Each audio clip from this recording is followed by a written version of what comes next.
Bonjour à tous et bienvenue dans ce nouvel épisode. Le 25 septembre 2022, l'Italie tenait des élections qui ont vu la victoire de Fratelli d'Italia, les frères d'Italie, qui est menée par Giorgia Meloni qu'on assimile à l'extrême droite. J'ai lu le programme de plus de 40 pages de ce parti qui est le résultat de débris d'anciens partis, notamment celui de Berlusconi et de Salvini.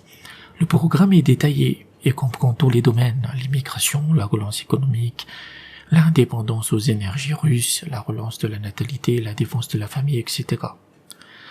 Sauf que c'est uniquement des pensées magiques. Car Giorgia Meloni n'envisage pas de sortir de l'Union européenne et de la zone euro. Et à partir de là, tout le reste est de la merde marketing. Censé titiller les fibres des droits tardés, considérant que l'Italie va prendre en main son destin. En fait, dans le programme, on voit énormément de mentions aux, entre guillemets, partenaires européens à demander des, entre guillemets, autorisations à la Commission européenne à travailler avec nos, entre guillemets, amis européens. C'est-à-dire qu'on se met bien à quatre pattes pour dire qu'il ne faut pas que la xénocratie européiste s'inquiète. Et plutôt qu'un Mussolini en jupon, c'est davantage un Salvini en mini-jupe parce qu'il faut bien diversifier ses tenues pour réussir dans le tapinage. À partir du moment où vous ne sortez pas de l'UE et de la zone euro, vous ne pouvez faire aucune réforme digne de ce nom. La moindre modification est une violation des traités ainsi que des directives européennes. Les Italiens pourraient faire de la combinazione pour tenter de rouler les cheveux dans la farine. Mais dans l'histoire des deux pays, c'était toujours l'Allemagne qui a gagné. Les Américains sont aussi ravis de l'élection de Giorgia Meloni, car c'est une otanienne à en crever. À plusieurs reprises dans le programme, elle parle de sortir de la dépendance aux énergies russes, mais c'est impossible puisque l'Italie n'a ni pétrole ni gaz, et que pour éviter de manger des pizzas surgelées, elle a dû en mendier auprès de l'Algérie. De plus, Giorgia Meloni nous dit qu'elle continuera à soutenir l'Ukraine en envoyant de l'aide financière et des armes. Papa OTAN sera très content.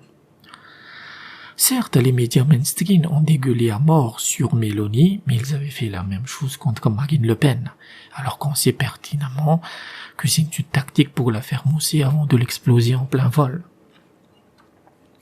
Elle va sans doute faire des petites choses ici et là, comme abolir le pass sanitaire, mais aujourd'hui, ce pass n'a plus aucune utilité. C'est comme apporter de l'eau à quelqu'un qui est déjà mort dans le désert. Mais peut-être que je peux me tromper, et que Giorgia Meloni et son Fratelli d'Italia vont faire un Italexit en douce et je serai plus qu'heureux de dire que j'avais tort. Mais vu son passé, ses nombreuses déclarations pour séduire la xénocratie européiste, sans oublier qu'elle copine avec Berlusconi et Salvini, ça va être une énième opposition contrôlée avec des ersatz de mesures pour faire croire que l'Italie est encore un pays souverain.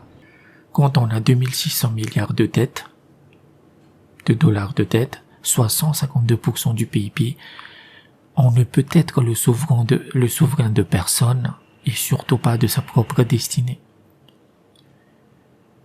Merci d'avoir écouté cet épisode. N'oubliez pas que vous pouvez me soutenir sur Patreon et je vous dis à très bientôt.